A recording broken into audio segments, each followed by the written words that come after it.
So as I was walking through the streets of Las Vegas and riding with my Kawasaki through the strip, I was thinking, what do I like more than money?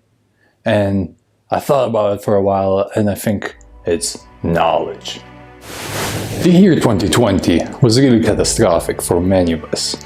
Businesses struggled to adapt to the new circumstances they were faced with.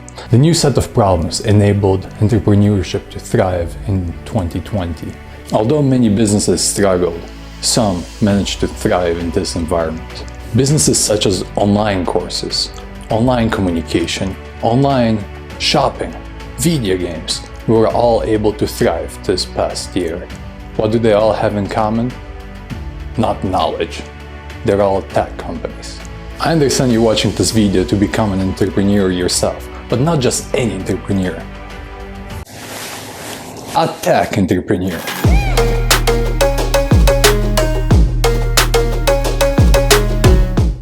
I'm also a tech startup founder.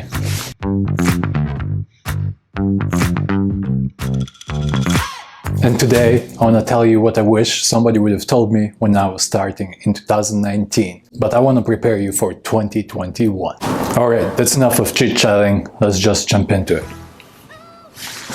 Lesson number 1. Niche market. It's impossible to provide a solution that fits everybody and works for everyone. You need to find a subset of a market that would greatly benefit from your solution. Whether that be people or businesses, you can create an idea that will benefit everybody. You need to find a specific group of people. If it's businesses, a subset of that, or if it's people, a subset of people.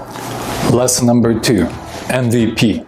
And I'm not talking about the first episode of Silicon Valley, you nerd. MVP is your minimal viable product. It's an early product with just enough features to receive feedback from early customers and then iterate over the feedback to improve further your product. To develop your MVP, you gotta figure out what the core feature of your app is or company that you're developing. Forget about all your fancy features and attractive design. All you need to figure out is who is your customer and what value you can bring to them.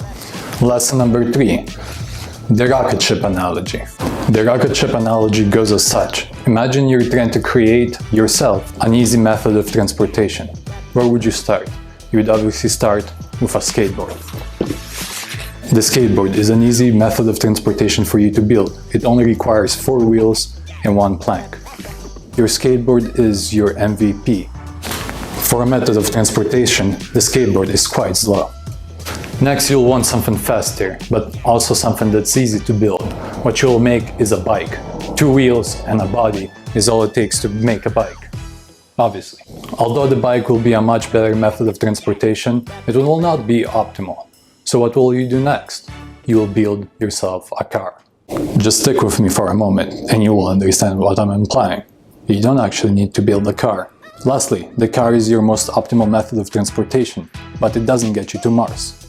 You will need to build a rocket ship. The rocket ship is the ultimate method of transportation for you to get places.